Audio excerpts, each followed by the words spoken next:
Starts with us, but it also starts with having a meaningful, honest conversation about where we are and who we are.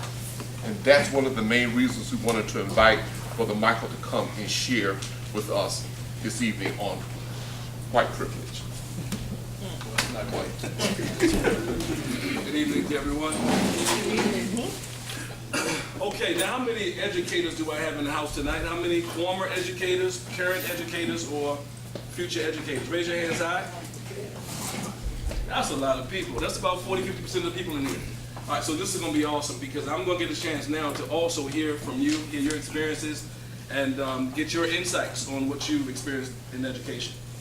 So I am a 20-year veteran in the field of education. I've taught for 13 years in rural communities. I taught in the city, Richmond City is where I taught for 4 years.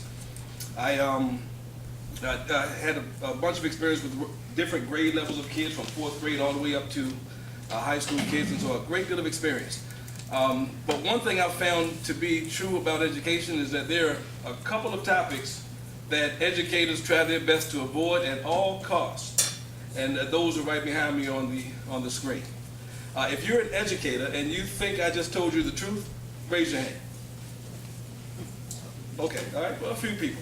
All right, so in my time, I would say that race and culture have been two topics that we just try not to talk about. I've been to hundreds of conferences in my 20 years in Virginia, and sometimes even out of Virginia, and I hear code words a great deal. I hear our challenging kids. I'd hear our frequent flyers. I would hear our socio-economically challenged students. I would hear at risk. At the whole time, I knew they were talking about black kids because if you look at any gaps, you'll see black kids at the bottom. Academic, whether it be discipline, whether it be you're talking about the school to prison pipeline, you're talking about black kids. And so I would get frustrated at these conferences because I would never really hear what I wanted to hear so we could try to fix some of those problems. You see, and I understand, as I go through this presentation, you're going to see that this is a very complex issue to talk about.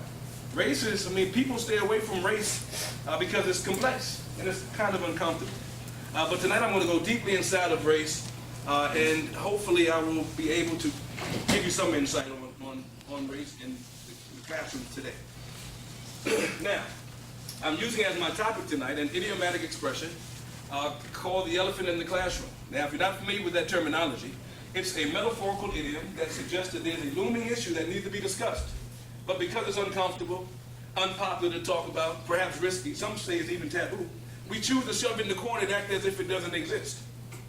Well, needless to say, that attitude does very little to quell many of the issues that we see in America's public schools today. I'm a firm believer in the fact that you cannot transform what you are not willing to engage. You cannot transform what you're not willing to engage. And so tonight, I want to engage the big pink elephant in the room, and hopefully through this engagement process, I will create a little small spark in your thoughts that will eventually transform or manifest into a transformation of thought. Okay? This year, September 2015, was the first year, last year, 14 was the first year that students of color, as you said, surpassed the number of white students in public schools. It's not that big yet, but it's grown, okay? The number this year, 2015, there are 25 million 25.4 million students of color, and there are 24.7 million white students. So our classes throughout the nation are becoming more brown and black. All right? But at the same time, the majority of our teachers, about 77 to 80% of our teachers are white females. Are white females. And so when you look at this combination, white females and students of color, and when you look at the students of color who are struggling the most, they are African American boys, the males. So after my first presentation on white privilege, people would come to me and say, Mr. Ransom, I really enjoyed your presentation. You are a good historian. I kind of laugh when they say that because I'm nobody's historian. It's flattering though. But all I do is look at things today that I really can't understand, and I look for a historical connection. You see, what I see today is a manifestation of some historical activity. I have to believe that. Life is cyclical. It goes around. So when I see this combination, I say, why are there such issues with this combination? Well, I go back into history. And I discover that white females were taught, you're supposed to fear black males. You see, they're violent. They're not genetically or equal. I'm not saying this is history. They're intellectually inferior. So all this information has passed down throughout the years. You can't escape it. None of us can. The black male that's in the class, guess what? He got the same information. He understands that that white female is probably scared of him. He understands that it's a possibility that she could see him genetically unequal or intellectually inferior. He got the same history that she got. You see? And on top of that, he has his parents or his family members saying, don't you trust that white lady. Don't you trust her. You know, if you look at it too hard, you could perhaps end up in a situation where That's right. you are defying the laws of gravity against your will. Bring all this together, put it in the classroom, and say, now let teaching and learning take place. And ignore all the history with that combination. Not a very good idea. So, I'm going to create an elephant in this room tonight. Oh man, I can't wait to do this. I'm going to create, can I create one? Oh yeah. All right, picture this. There's a school with all black males teaching. All black males, about 40 of them. All right? Very qualified brothers, very qualified. All different shapes and sizes, fat, skinny, short, tall. Some have dreadlocks, some have braids, some have bald heads like me.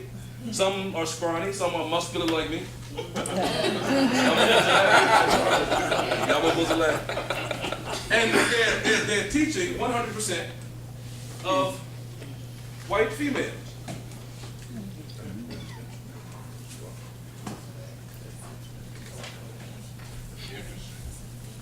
No, I didn't lose my train of thought. I'm just looking for elephants.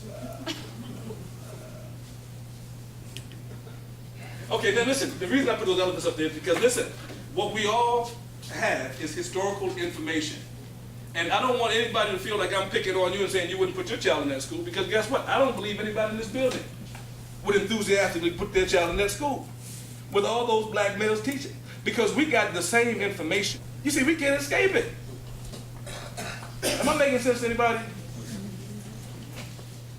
But yet, in this country, millions of African-American students go to school for 12 years if they graduate, and the chances of them seeing a teacher who looks like them is slim to none. Usually they would get maybe one. 2% of the teaching force are black males. 2% of the teaching force are black males. So if you're a black male student, you might not see maybe one black teacher in your entire career. Maybe. I was fortunate. I had 5 teachers. See, we were just getting over, and I'm a 70s baby. I know it looked like more like 25, 30, but this one supposed to laugh at that one either. In the 70s, we were just getting used to Brown versus Board of Education, 54. So a lot of my early teachers were black. So I got a good foundation with black teachers, and then I think I had, after 4th grade, I didn't see any more black teachers until 9th grade. One guy. And that was it. That was it. My whole career. Now, this is where it gets exciting. I have picked up a lot of things in my career, and what I really enjoy is teacher chatter. If you've been in education for some time, you've heard this. Now listen, these students are just so unmotivated. They don't seem to value education. They don't understand why they don't, I don't understand why they don't want to learn. I can't figure out how to control their bad behavior. They are so disrespectful and defiant, their parents just don't push them to succeed. Who are they talking about? All of them. Okay, all right. I anticipated that answer, so I got an answer for that. She said all of them. This is funny. Could be talking about any group, but this is the thing. If you had $1,000 and you had to bet that last $1,000 on the group that they were talking about, where would you put that $1,000? Okay. Most people would say, you say poor. So we'll get to the socioeconomic too. But most people would say right now African American kids. If you say African American kids, if you heard this comment, who would say most African American? So if we're talking about America, you say African Americans. However, if you were in Australia, you would hear the exact same chatter about the Aboriginal people. If you're in New Zealand, you would hear this about the Maori people. They'd add some violence in there and some drug use. If you were in South Africa, you'd hear about the colors. You'd hear about the blacks. If you were in South America, you hear about the Brazilians, perhaps the Amerindians. Indians. If you were in Canada, you hear about the Inuit or the Eskimo people. You see? So my question is, yes, minorities. If my question is this. This is my question. If you hear the exact same things in these places that you hear right here in America, you have to then look at the commonalities. And so because I like looking at manifestations and finding out the historical activity, there is one thing in common with us and these people. In America, these people were colonized, enslaved, conquered, oppressed, and marginalized.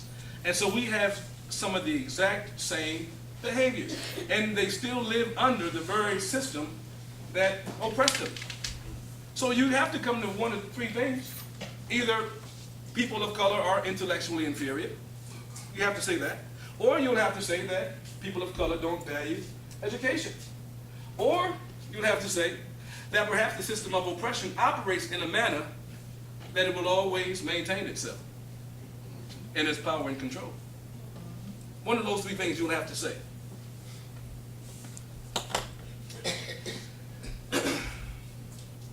These are pigeons.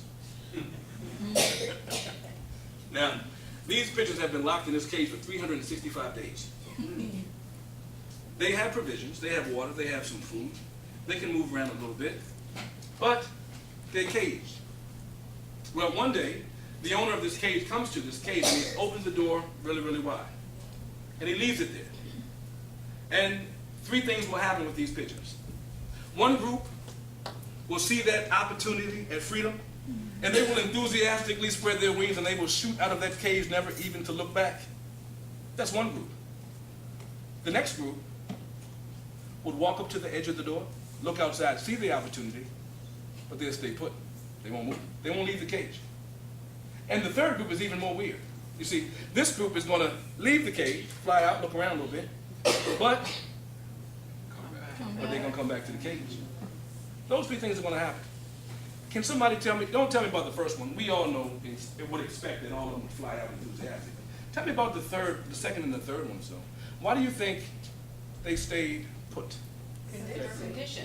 Somebody say conditioning. Fear of them. Comfortable. Somebody say fear of the unknown. They Anybody couldn't else? adopt, Say it again.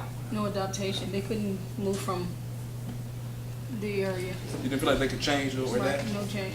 Okay. Anybody else? Fear of the outside. Comfortable with the provisions that were provided for them.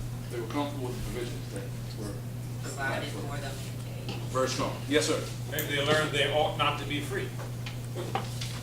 That's epic. That's deep.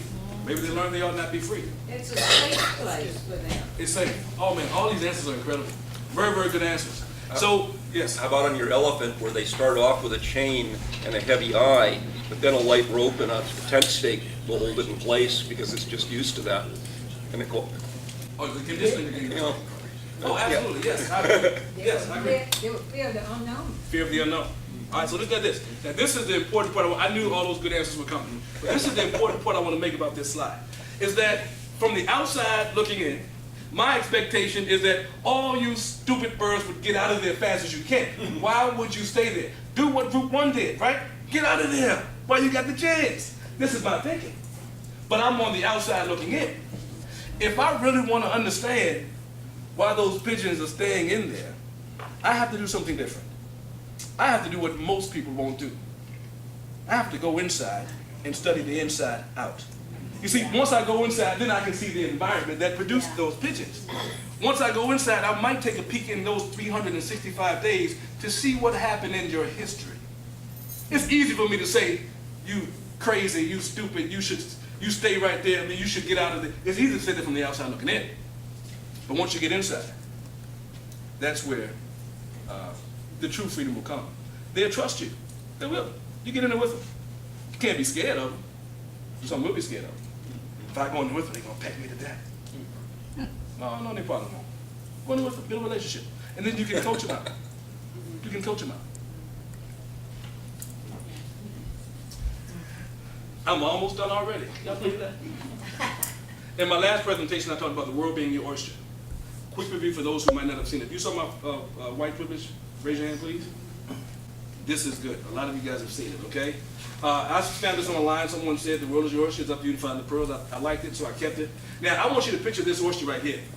Now, last time I talked about big pearls, medium pearls, small pearls, and tiny pearls. But I didn't say a whole bunch about the tiny pearls. Tonight, we're going to put some emphasis on the tiny pearls. Now, when I say tiny pearls, I mean those pearls are the size of like grains of sand or salt. So picture me with a very big bucket right here, right now, filled with those tiny sand-like pearls. I pour all of them inside of this. All right? So when I go up here, or you go up there to grab your pearls, and you drag your pearls out, what's going to happen to a lot of those sand-like pearls?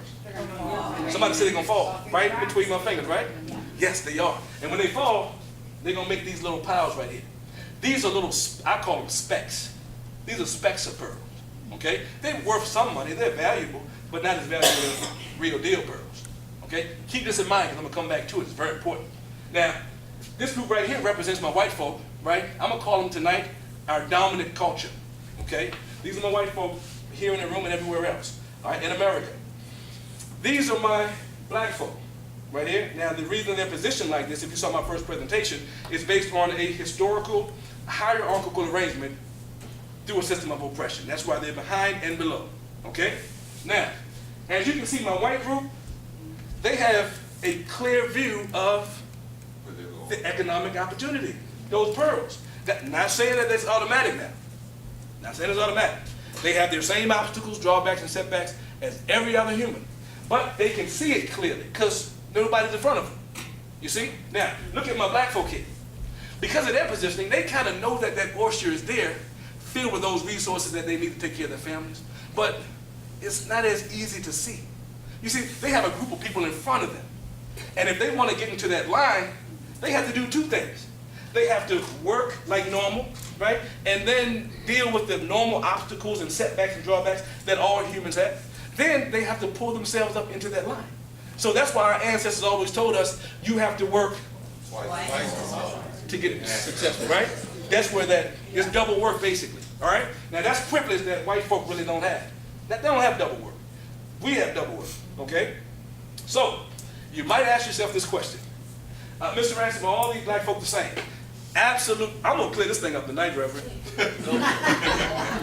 We are not a monolithic people. No. No.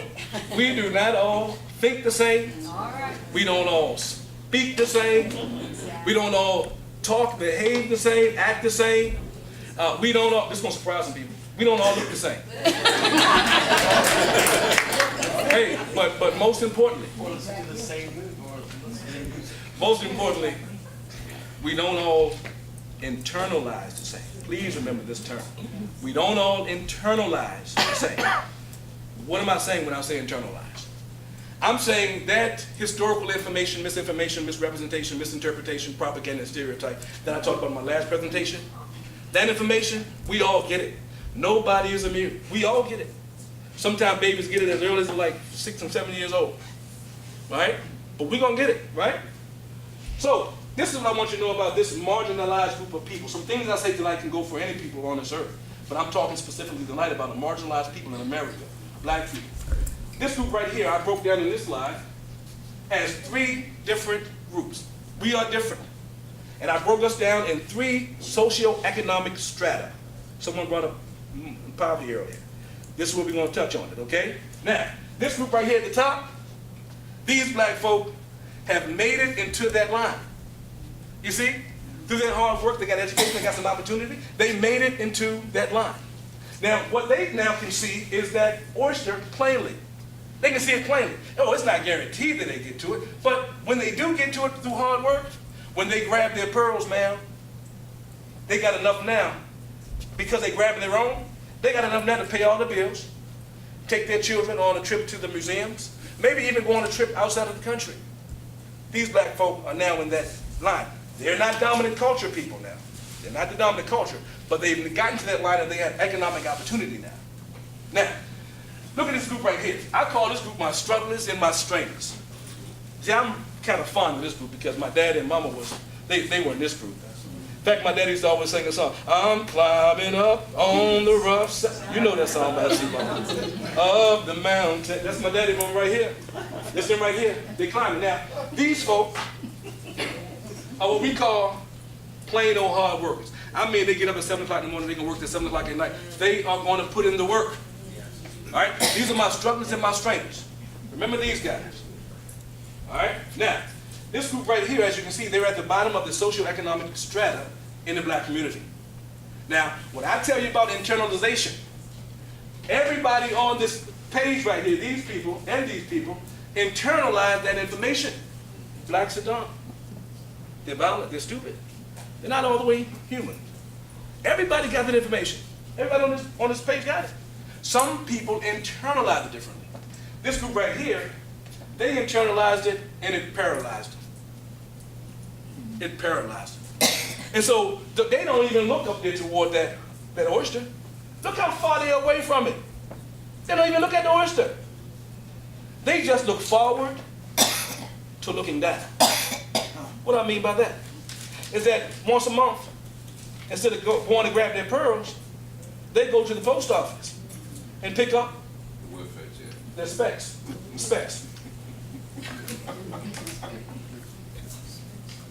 Now, there's also this group that you will hear say, I'm going to be honest tonight. If you were honest as you were, I'm going to be honest too. This group right here, you will hear them say all kinds of things. You know what? I'm not trying to go to that oyster. I'm not going up there because the minute I try, all the white man going to do is hold me down. You see, the minute I try to do something, what? The white man going to hold me right back. Yeah, you don't hear that from all black folk, because all black folk don't believe that. But you will hear that from this group right here. You see, this is what they're going to say. So they're going to have ample blame. So when I can't figure out something, I go back into history. And so, should I vilify these people and say they're crazy? They're terrible people? They're drag on society? Should I say this? You see, I hear them say it on Fox News. See, I watch Fox News because every now and again I need my news fair balance.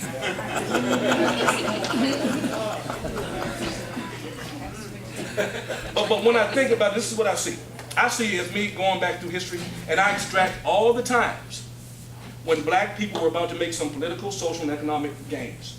And then I go through the same history, and I extract all the times that white people tried to stop that social, political, and economic gain.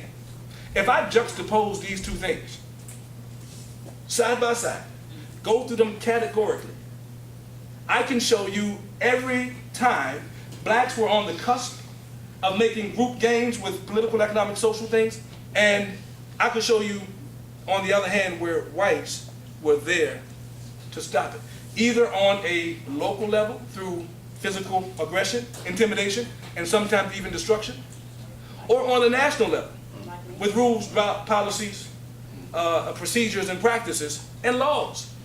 I can show you these things. So would I call these people crazy? No, I can't. They have a lot of empirical evidence to back up their claim. So their blame is valid. Oh, this is very important. The blame is valid.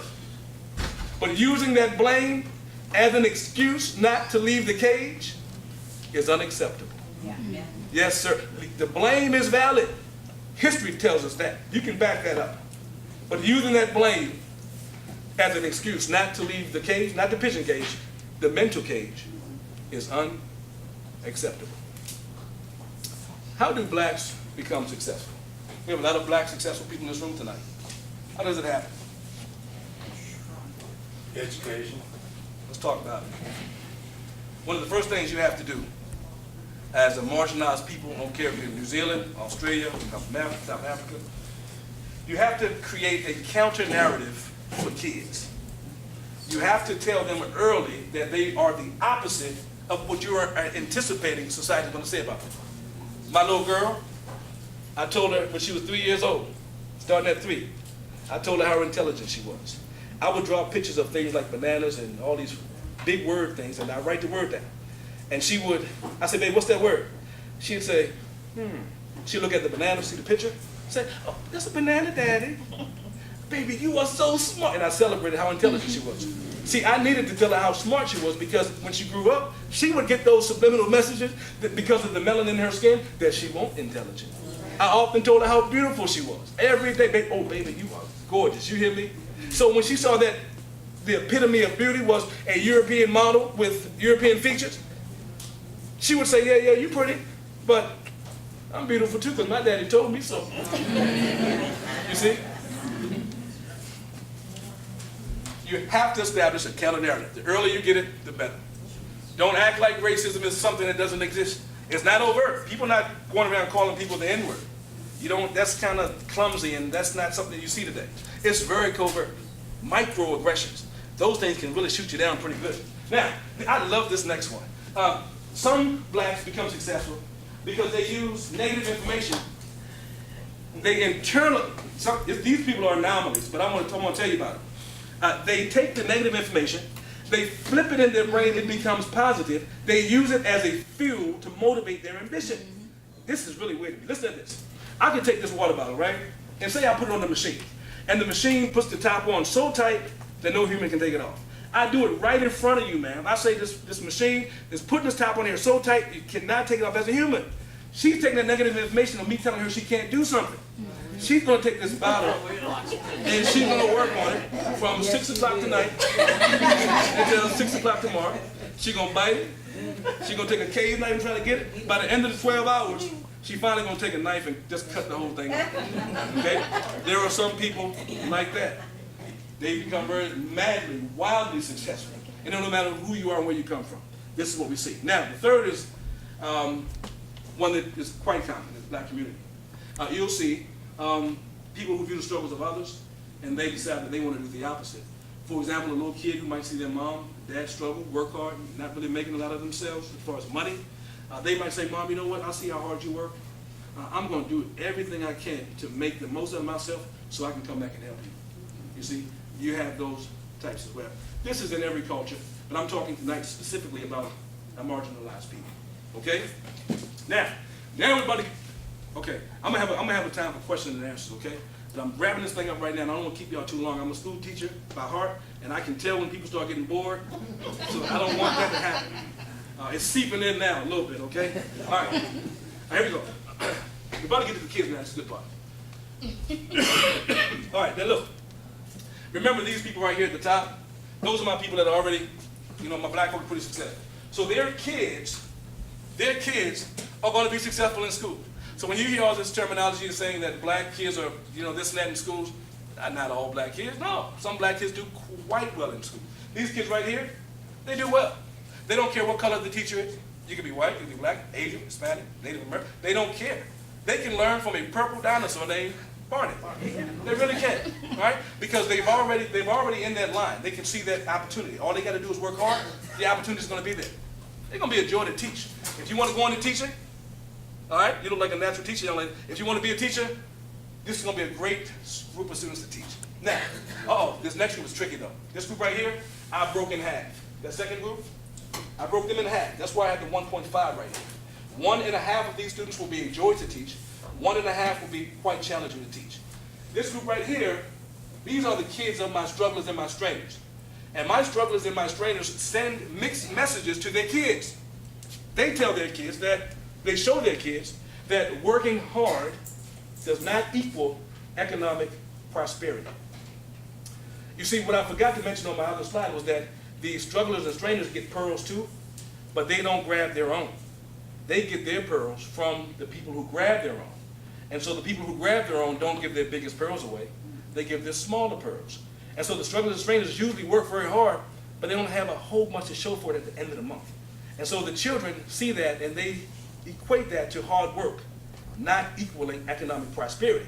So when I get one of these kids in my school and I say, hey, listen, you need to read 8 passages on an SOL test and answer the questions to it. And those passages have to do with cocoons and butterflies, things that are not even relevant to them. It's very hard to get them to do that because they are saying that as hard work, and it is hard work. So how can they tie hard work to success if it's not happening? Some of y'all look at me real funny and say, how can you say hard work doesn't equal success? You're an educator. I figured this out when I was 9 years old. If hard work equaled economic prosperity, my parents would have been rich. How many of you have ever met a sharecropper who was down in Mississippi, picked 300 to 450 pounds of cotton a day, who was rich? Did he not work hard? Hard work doesn't equal economic opportunity. Hard work plus opportunity equals economic prosperity. The opportunity has to be there. I heard you say something about that. The opportunity has to be there. So this group right here is going to be tough to educate. They won't give you a lot of behavior problems because they don't want their mom taking off from work to come up to school to check on them. All right? But they're going to be tremendously unmotivated. These group right here. Now this group right here, they might do the opposite. This is that group that will see the struggles of their parents and want to do the opposite. They're going to be motivated. They won't be the most skilled students because they might not have had that strong foundation because the parents spent so much time working and not reading to them and reading with them. They're going to be not the most skilled, but they're going to be that student that worked really hard.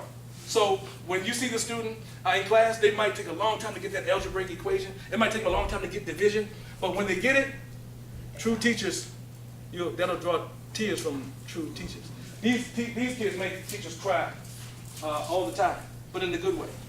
When they see that that child doesn't have the best skills, but they're so motivated to do more that they put out all they got. You see, those will make, now, other kids make teachers cry in a bad way. Let's talk about those guys. This group right here is very challenging, and they're the most challenging to deal with. Not every teacher can teach these kids. You can't be regular. No, you can't just go to college and learn about Bloom's taxonomy. You can't just go and learn about Howard Gardner's multiple intelligences and all those different integrated learning styles and things like that. You can go and learn about that stuff, but it won't help you. It takes special teachers to deal with these students. So when you hear about the plight of education, and they say black, remember this. They're not talking about these, they're not talking about those.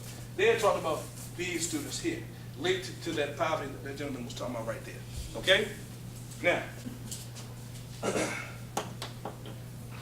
this group got a slide to themselves. I mean, they got a whole slide to themselves. The parents, and I'm not going to go through all these now because my time is getting, I got 10 minutes left. Right here, you'll see that the parents don't like the school. They're antithetical toward the school system. It never did anything for them. They don't believe in it. Okay? I got to tell you, I'm trying to break the news to you. These folks, they don't like white folk. They don't like it. I'm sorry I had to break that to you. All right? They're not crazy about white folk. This is just the way their mentality has been. They have no desire to join in with the dominant culture. In fact, they see one of their friends trying to join in with the dominant culture. They'll say, you're trying to be white. Are you trying to talk white? You trying to be white. Now, that's not just John Osbow's study on little kids in school, the acting white phenomenon, which is a sociological term that I learned about in college. This happens with grown-ups today. All right? They'll look at the other group and say, y'all think y'all harm. Okay. All right? It happens. All right? Let's look at their kids. Their kids have different norms at home than the school provides. The school is a middle-class white environment. The way I speak tonight, the way I speak in school, it's not the way I speak at home. Huh? It's not the way I talk at home. These children here speak non-standard English at home, but they come to school and speak the same non-standard English at school, you see. And that's just one example of how the home is kind of different from the school. And so our job is to work with these kids, to teach them. They probably had not been exposed to reading early. And they might be physically aggressive. They want to move around. They don't want you to talk to them for 90 minutes. They want to move around, okay? There's reasons why they want to move around. I won't go into tonight. Hopefully we'll talk about this stuff later. All right, now, I'm almost done. Now listen to this. This group right here is a challenging group. If you go into a classroom, teacher, and you teach this group, you might find yourself behind the 8 ball. The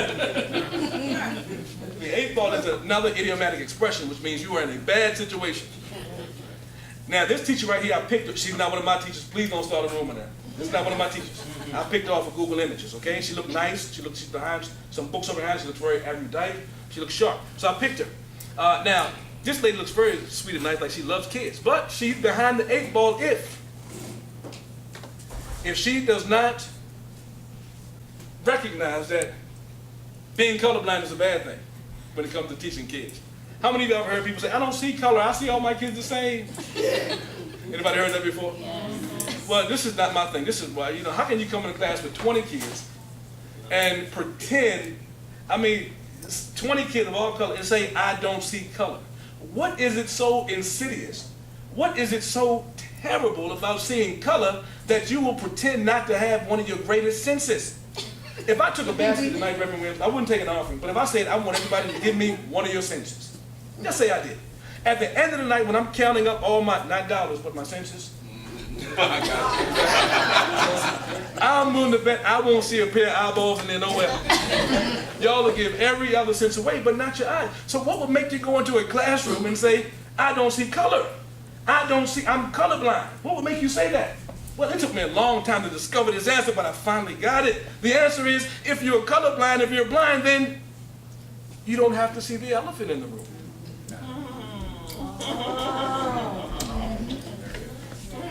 This young lady might be behind the 8 ball if she does not understand that racism is alive and well, covertly. It's institutionalized. She's going to be behind the 8 ball if she don't understand that. This teacher, she's going to be behind the 8 ball if she does not recognize that she represents the system that these children see as racist against them. Anybody see the Grammy Awards? All right, there's a man named Kendrick Lamar who got how many nominations for Grammys? And I halfway even understand what he's saying, but I did look at some of his lyrics, and he said one of his best songs. You know what I'm talking about?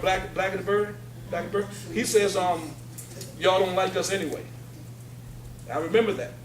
And I'm saying, who's he talking about? Well, he's talking about the dominant culture, and millions of kids listening to him, they can relate to him. So it's many kids who don't think that the dominant culture don't like them anyway. That's what's happening. So when she comes in the classroom, she's behind that 8 ball, she doesn't even know it. She looks like the sweetest lady I've ever met, or haven't met, but she looks nice, right? But kids are going to see her a certain way at first. These kids here will. And the last but not least is that she might have personal biases lodged somewhere consciously, not subconsciously. I think everybody has subconscious bias, okay? Some will say it's a part of our cognitive schemata, if I may use big words. It's a part of our thinking diagram, okay, to be biased or prejudiced. All right? That's not a terrible thing all in itself. To see somebody and say, perhaps they could be, that's self-preservation. Okay? So conscious bias is the part that we need to really worry about. Now, I'm done here, but I want to say this last thing before I go. If you ever want to get those students, that bottom group students, right?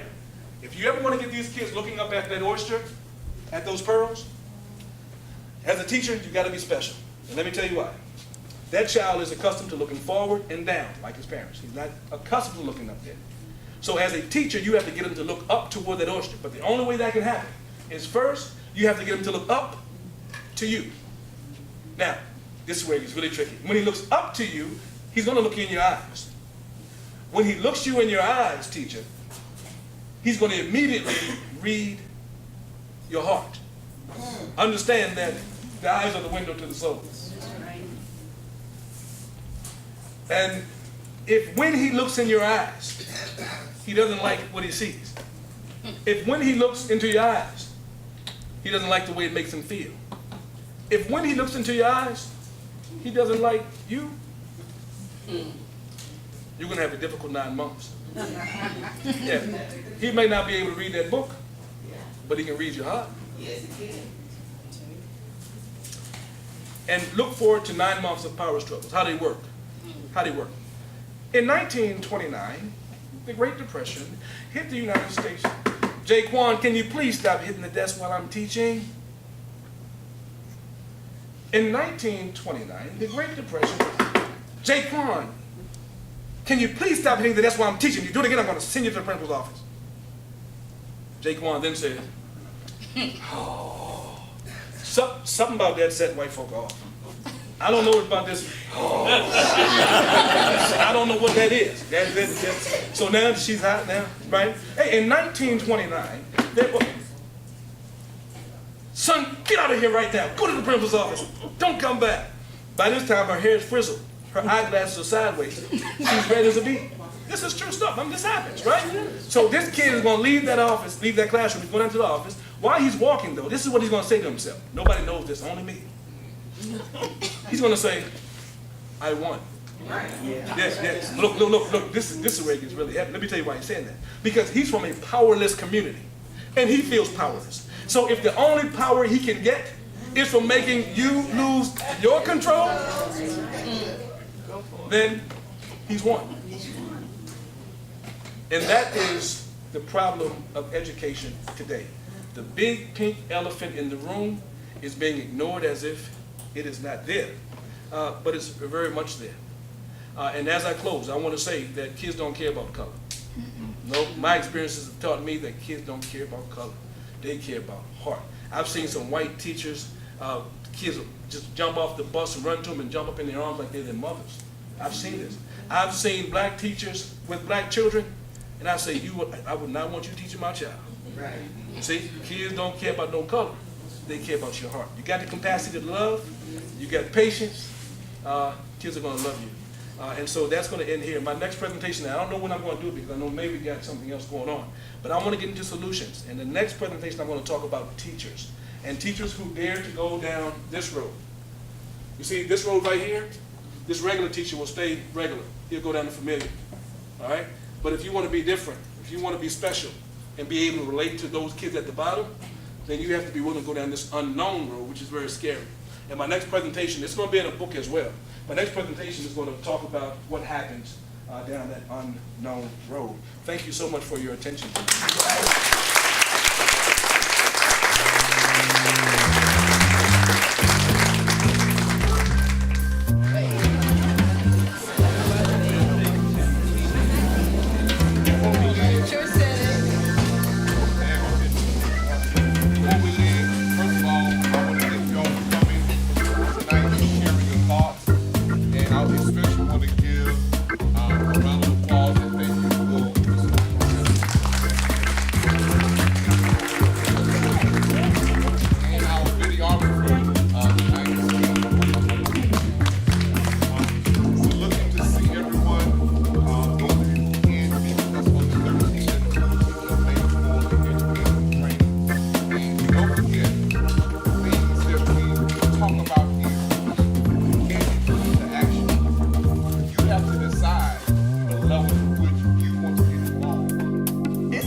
It's spirit.